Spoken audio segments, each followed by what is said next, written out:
Aristodé, Anaïka et Cyrien se retrouvèrent en bas de la tour, épuisés et heureux par tout ce qu'ils avaient vécu dans le multivers de la fiction. Il fallait retourner rapidement, informer Neige de la décision de Jormo de participer à la guerre contre Bélixo. Isoxane, Keloko et Gollum étaient là également, en bas de la tour. Mes chers amis, nous vous remercions de tout cœur pour avoir apporté de la lumière à notre cher Jormo. Il était perdu dans les ténèbres, comme une plante qui meurt sans eau et sans soleil. Mais grâce à vous, il a retrouvé sa vitalité, comme une fleur qui s'épanouit après une bonne pluie. Oui, vous avez apporté la chaleur de la bataille à nos amis. Il était comme un guerrier sans adversaire, un lion sans poids.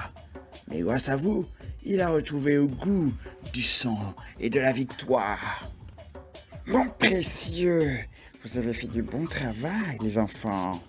Regardez cet effet, mes amis. C'est la Lusitano Killer, créée par Jormo pour vaincre Bélixo. Elle est magnifique, n'est-ce pas? Oh oui, elle est belle, Aristodé. Elle est faite d'un métal étrange, mais elle semble solide et légère à la fois.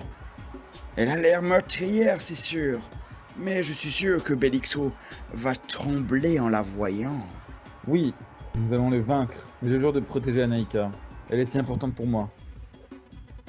Oh Aristodé, tu es tellement mignon.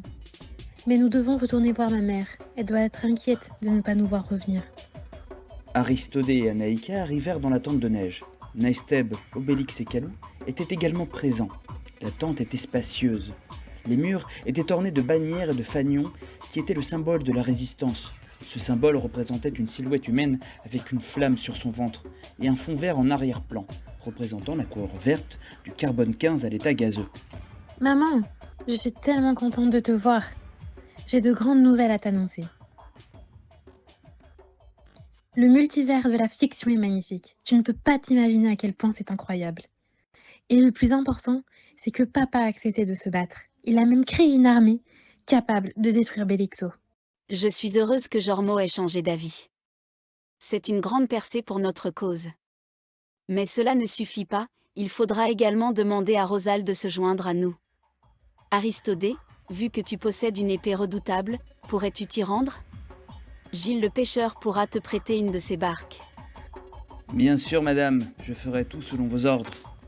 Maman, je veux accompagner Aristodé. J'ai travaillé dur avec Maître Chine pour devenir plus fort et plus habile au combat.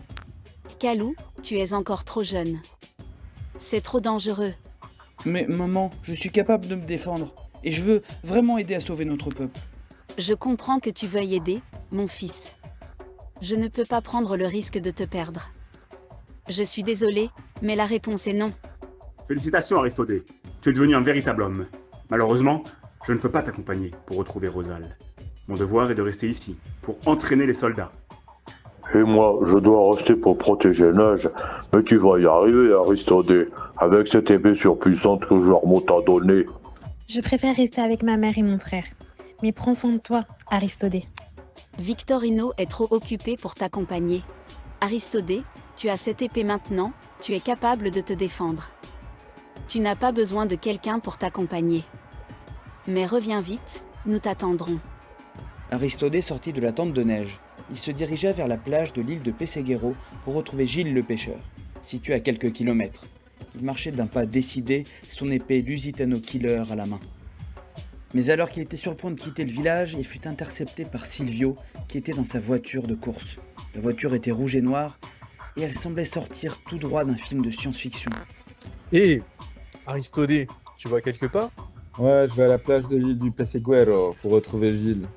Je dois lui emprunter une barque pour retrouver Rosal. Je peux t'y emmener si tu veux. Ma voiture est rapide et tu arriveras là-bas en rien de temps. J'avais rendez-vous avec lui de toute façon. Aristodé monta dans la voiture.